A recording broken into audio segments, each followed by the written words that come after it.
All right, so the purpose of enterprise wiki analytics, at least according to the funding that we received at MITRE, was to monitor wiki content, engagement, and collaboration. And I don't know if it's, oh, I don't even have the slides up. Why not? Yeah. Sadness. And it's a good slide. Well, anyway, so if you were to see this slide, if I sort of move my hands around in magic, you would notice that there was a second bullet that said something like improve understanding across a multi-wiki architecture within an enterprise. Ah, there it is. See the magic? It worked. So anyway, the top bullet is what we have accomplished and are continuing to work on. The second bullet and all of its little sub-bullets are where we're going, as well as this final one in trying to improve the delivery of our stakeholder business goals. So I shall continue here. So the case study that we're going to use is MITREpedia, which is a wiki that's on our intranet. And we didn't originally create it, but we rescued it a few years ago when it was, failing, I guess we could say, on a hardware failure. And so we were able to rescue it and upgrade it from 1.16 to 1.23 or something like that, and that was a labor of love. Yeah, it was pretty big gap there. But anyway, here it is. Yeah, now we're on 128, so everything's good. And as you can see, we are using pluggable auth, which Cindy talked about a little earlier today. And so when we click that login link, it'll go out to the LDAP server, find out, okay, who is this person, great, and change that link into my user ID. And that's all I have to do, so it's also kind of like a single sign-on. Over here, we needed to create a last pages viewed because that's what the original MITREpedia had before it kind of died. And it was, that extension had been done inside the core too. It was it wasn't even an extension, right? It was, they'd done something, anyway, it doesn't matter. So, this wiki is an enterprise wiki. It's got about 27,000 pages. And I had to block out some of the links just because that's what I was asked to do to get this publicly released. And I'm going to go to the next page. Oh, but before I go to the next page, down here you would notice that there's some links to other focused wikis that we have at MITRE.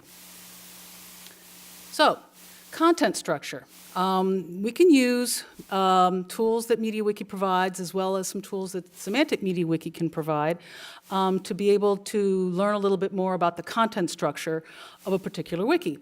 In this case, for MITREpedia, there were 8,000 pages of content, and that's according to various to the definition that's given by MediaWiki.org. And you can also retrieve that number of total pages, actually number of articles, by using the magic word over here, number of articles. Number of pages, which is the 27,000 number, you can get by using the magic word number of pages.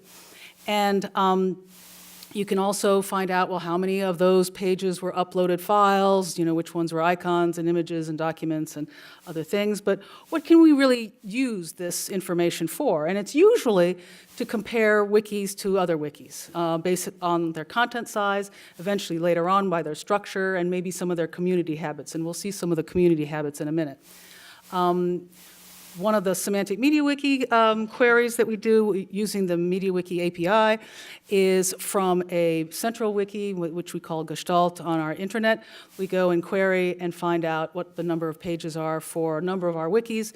And so this little table down here was created that way, and it's been ordered by page count. And so that's what we have over here. So we were able to use those two tools. Also using those two tools, we were able to get a little bit more on the content structure. So, basically over here in the infrastructure pages, which are the pages generally outside of the main namespace and other custom namespaces that might be related to the main namespace, we can see there's a little drill down of, how many templates are in this wiki, and properties and categories and forms and user pages and other things. The category page, well, let me stop there. For the infrastructure pages, as you can see, I left the categories in red because after doing a lot more work on figuring out the categories over here, which ones were unused, empty, 100 of them, which ones were wanted, referenced but not created yet, 1,100, and which ones were used, about 152. So right there, that content structure profile says something. It basically says that we need some curation with our categories in a dire way. It also says, just sort of in a more coarse-grained view, that the proportion of infrastructure pages, 12%, to the main content pages seems a little high. You really don't want to have that much infrastructure for a wiki. Thinking about, more than 10% of the pages are all infrastructure just doesn't seem right. That's not quite what we have for some of our other wikis. And over here we can see that, I made another pie chart, and we have the categories as really dominating everything, and then the other different types of pages are here. Interestingly enough, the talk pages, there's a number of those, and so that's actually a good sign that people are using those pages to try to improve the editing and interact with other editors, and so that's a good sign. Page networks, so this little symbol over here just means third-party extensions. And we can see that with page networks, you can find out using dynamic page list what the backlinks are for particular pages. So this is basically a DPL query, and you can see the page names and the modification date, but then for each page, all the backlinks. That's nice, I like tables, but I really like graphs. So here's another picture using one of our extensions called Wiki, and it basically tells you all of the inbound, outbound, and second order links for a particular page. And that's just a visual way of being able to see network structures of pages. And that can help determine whether or not there are links that are missing, or we ought to add some additional links. We can remove some links to pages that really ought not be there. So that's useful. Content growth. We were able to do a pie chart like this based on a semantic media wiki query using sub-objects, and so here's the code right here. It's a little tedious to do, but there it is, and you can see that in 2009, a lot of pages were created. That was our banner year. I don't know what was happening in 2009, but this is actually kind of useful because you can see that, we're sort of, we had a pretty good year last year in 2016, better than 2015. And because I did this early in the year, we're still kind of low for 2017. And so I would say that engagement from a content growth standpoint is too soon to tell whether or not it's low or high. Engagement from an edit and a user and a view statistics, we can use a comparison of, let's say, MITREpedia and one of our other wikis is called Communities of Interest Roadmaps. And both of these are wikis that are very popular, and you'll see later on. But the MITREpedia wiki started in 2004. The COI roadmap started in 2014. And so even though we're talking about big differences in page edits as well as average edits per page and registered users, actually registered users does seem to be somewhat in line with each other. You can see that the view statistics are different, and so you can really tell that, well, yeah, this COI roadmaps is pretty young, but it has a pretty, good velocity of changing all of these statistics to show that people are really, editing, using, and viewing the wiki, and that's done with basically just MediaWiki. Collaboration is a very interesting thing to do. You can do it with, and I missed the MediaWiki link here, but you can look at it from a revision history standpoint, and you can see, unfortunately, I had to blank out all the usernames. For one particular page, let's say it's called Handshake Configuration, you can see that there's all these different users that have contributed to that page, so that's a good sign, multi-author editing. But you can also do that by doing a semantic media wiki query using modification date and using the extension semantic extra properties and using the property page author, and you would find a result set that looks like this, where you have the page name and then you have the list of all the authors and maybe the last modification date. So that's a useful way to sort of go through a lot of pages and be able to see which pages were really more edited by larger number of authors than others. And so you can see that Handshake Configuration, lots of authors. The Media Wiki Editathon, a few, but that was a page that was created only a few weeks ago. I know that because I asked them to create it. One of the other tools that we've used is Piwik. And it's a open source web analytics tool that enables you to have a dashboard, a number of visitors sort of display, different kinds of software that are used by the website being instrumented, the engagement, locations, actions, refers, goals, can do all sorts of cool stuff. The advantage of Piwik versus, let's say, Google Analytics is you can download it to your site and you can control your own data. So that's really important. And for an organization like ours, we were not able to use Google Analytics, but Piwik is very easy for us to use.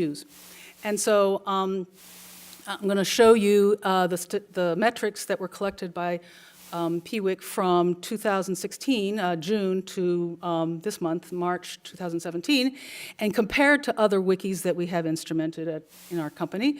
You can see that there have been 45,000 visits and 130,000 page views. And you can quickly see that the comparison between for the other websites that are all wikis that we control.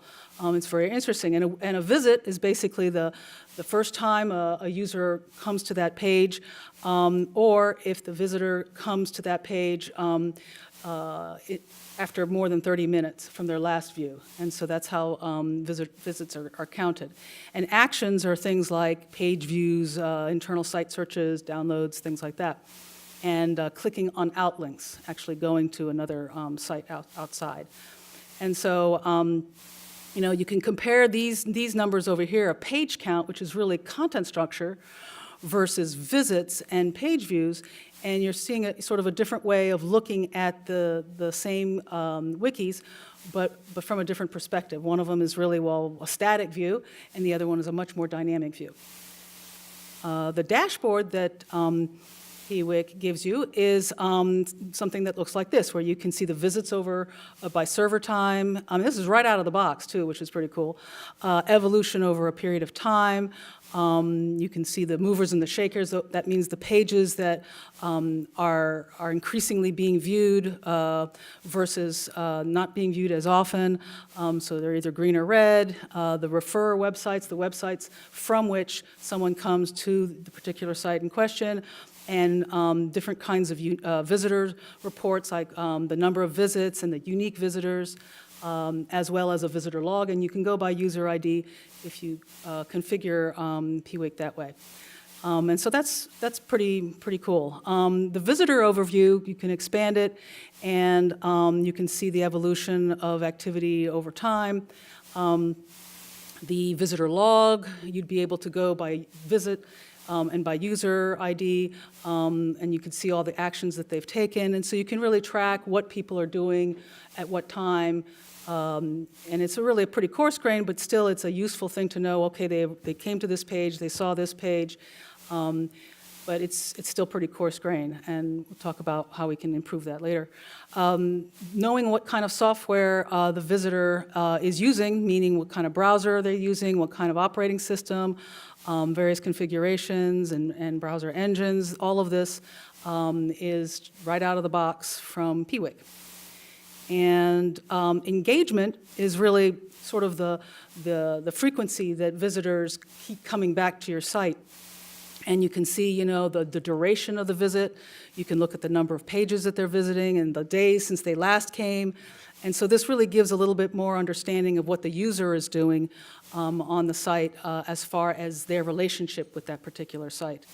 Top page views might be an indicator of the kinds of hot content that have been provided that are very valuable to users because they keep coming back to looking at them. That's a very useful sort of predictor of valuable information on a wiki. And if you click on one of these page titles, you can actually get sort of a trace, in a sense, a very simple one, of where did the users come from, a summary of the page views for that particular page, and then where did they go after that. So it's kind of a path, but it's a limited path, but still it's pretty cool to be able to do that on any one of these pages. And then the outlinks, where do people go once they leave, is pretty telling as well. Then maybe they're coming to MITREpedia because they want to know what the URL is for our GitLab or something else. And so that's from a MITREpedia, from an enterprise wiki standpoint, to be able to see it as a directory of other services, that's a good thing too. So the progress to date with this research that we've been doing can be summarized this way, that MediaWiki and Semantic MediaWiki and DPL and Wiki are just a few of the ways that you can, of the tools that you can use to be able to produce a profile of the content structure of a particular wiki. For content growth, you can use MediaWiki, but really Semantic MediaWiki was just much easier to use. For engagement, pwik was really much easier to be able to come up with something out of the box once you've instrumented the wikis. And collaboration, multi-author activity and other things, MediaWiki and Semantic MediaWiki were useful there. And usability is really sort of something where we're trying to head with additional plugins that pwik has. pwik is really good for that, and we'll talk about that just coming right up. So content structure and growth, they're better understood now that we've used those tools, but we really want to get some more support for being able to garden and to guide this community, because it really has languished because we haven't had any funding to really take care of MITREpedia the way we would like to. So we're sort of looking for that kind of help somewhere along the line, and that has to come from inside MITRE. But we still need to have more insight into the engagement, and now this is an aggregate sort of view of, well, there are wiki users at MITRE, and so they're not just looking at MITREpedia, they're looking at all of our wikis and MITREpedia.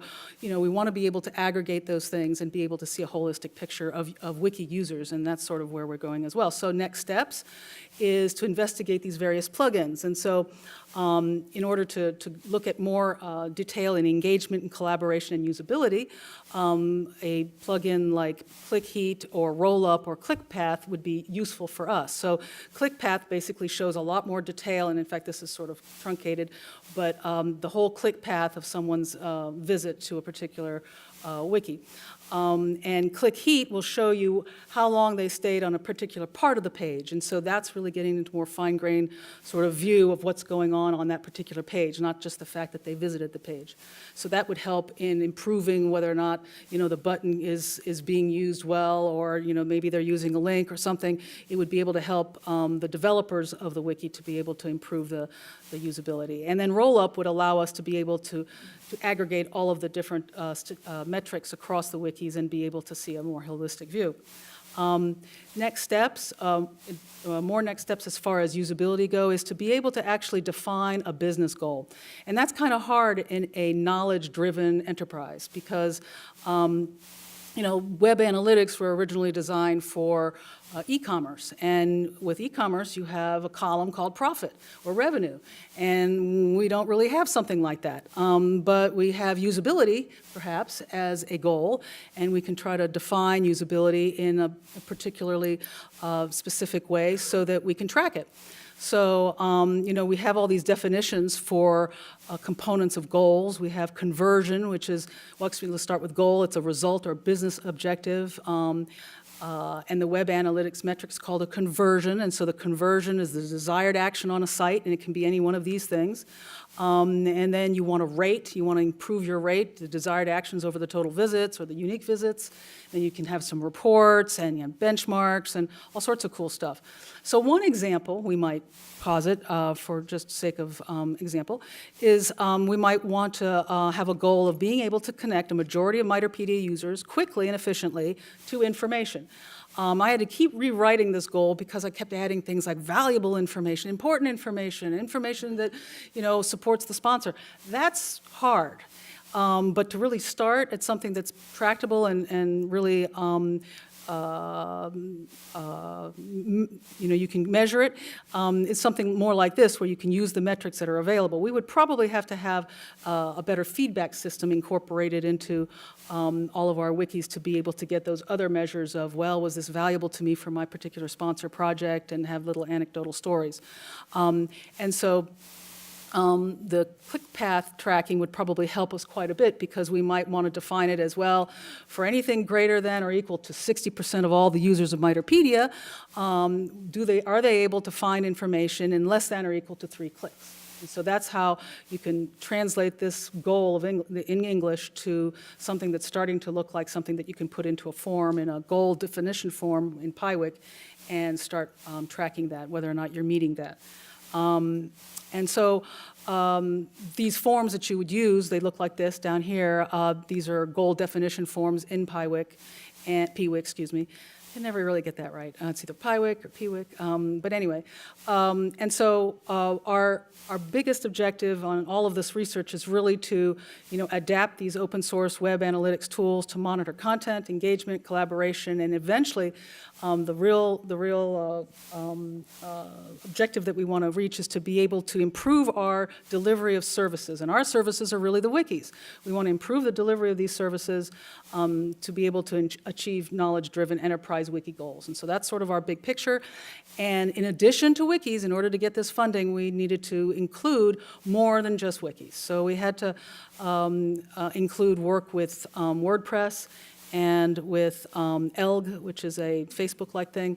And there are instances of WordPress and ELG on our DMZ, along with our other wikis, and that's what our core research has been given to us to work on. And so that's what this picture describes, is to be able to see the MITRE Partnership Network, our DMZ stakeholders and different kinds, and they might need to see different views based on the health and status and trends of the log data that's being collected by PWik. And so that's it. Any questions? I'm hearing crickets. What's the time frame for all of this? Well, this is our second year, and we're probably going to be able to do more work with aggregation of the metrics and some click heat and click path probably by the end of this fiscal year, but more importantly, so that's what is of interest to you all as wiki folks, but for our investment area leaders, they're going to want us to be able to show a coherent user across these different platforms, a wiki platform environment, WordPress, and ELG. And so when we've reached that, and hopefully we'll be able to show some evidence of that by the end of this fiscal year, we'll be happy. And then next year, we would want to go into more goals and probably more depth of being able to show that aggregated view. Does that answer your question? Yes? How do you tell when a user's actually found a piece of information? Or, do you look at if they're clicking quickly and then all of a sudden they have a certain amount of time on a page? That would probably be a good inference. Yeah. Yeah. I think being able to do it the way I described it is, within 3 clicks, they found something, and maybe they stayed there for some period of time. We might need to interview some users to be able to figure out whether or not our assumption or inference is really correct. But without any kind of more specific feedback where there's actually a sentence or two saying, oh, did you find what you were looking for? And that's kind of intrusive, but we're probably going to have to do that at some point, because that's that qualitative metrics that makes people excited and will give us more funding. Yes? 2 questions. The first was how, since I know nothing about PWik, how hard is it to integrate into the tracking into MediaWiki? Is that like a hook or what? Well, Matthew, how hard is it to instrument a MediaWiki wiki with Piwik? At a microphone. Yeah, come forward. Wasn't expecting to have to do any talking today. I guess on a MediaWiki instance, it was pretty straightforward. It's mostly you have to make sure that you've got everything sort of set up on the Piwik side correctly, and then Piwik will give you some values that you put into the configuration on the MediaWiki side, and then they'll start talking to each other. Is that just like in Common JS or something, or? There's a MediaWiki extension for Piwik, Okay, I didn't know that. and it adds the correct, the appropriate JavaScript. I made to chip each in. I've page. done this a few weeks ago. So you just have to install an extension to your wiki. Yeah, Okay. You create on the Piwik server side. You create an ID, and this you have to configure in your local settings and the URL for the Piwik server. right, so each wiki gets a unique identifier, Right. and then when you're on the Piwik side, you make sure that, okay, I want these wikis to be, the metrics for these wikis collected. And- I'm sorry, could I ask a question about the Piwik extension? We had it for a little while, and we just put the script, the Piwik script, into our skin. What does the extension add? Ease of installation, and we didn't have to put it in a skin, because our skin is a third-party skin. So it's easier to upgrade your skin when you haven't mucked with it. Unless you've checked that change in or something like that, and you've forked off another extension variation. I So, think it could also, sorry, just to follow up to that question, I think it also track your search keywords that you're putting in. Yes, it can do that. It can also apparently interact with your enterprise search engine, and we haven't set that up. Because that's really useful, because that's actually what started off a big curation effort with MITREpedia, because people were looking at the search, the enterprise search that was taking place, and they were finding lots of hits for MITREpedia, and people would go over to the MITREpedia page, but it was out of date. Oh, that's terrible. So we've got to go and change those pages, and one thing led to another. So it'd probably be better for us to not find out from individuals that that's happening. We'd probably like to be able to have that more automated. So I had one more question, or actually statement. You said you would have to do more do something else to get dwell time or whatever, and find out if the user found what information they were looking for. I believe that the guys down here at the end of the table at NASA did some instrumentation where they were able to see where someone's mouse was hovering and that sort of thing. Right, that's like a heat Right. map, yeah. Yeah. And there's one of the plugins for, Oh, there it is. yeah, you were not paying attention. I'm sorry. Just for the record, we never did that. We talked about it. I will show it to you. So right here, this click heat right here, there's like blue blobs and a little bit of a red blob there. That's basically indicating, the color of how many times they're going to particular parts of a page. This was probably not the best screenshot. Anybody else? This is kind of a little bit off topic, but Go you ahead. mentioned something called ELG. ELG, yes. What is that? Or how do you spell that? Because Google didn't help me. ELGG. And it's a Facebook-like social networking, open source tool that MITRE uses. Great. Well, thank you very much.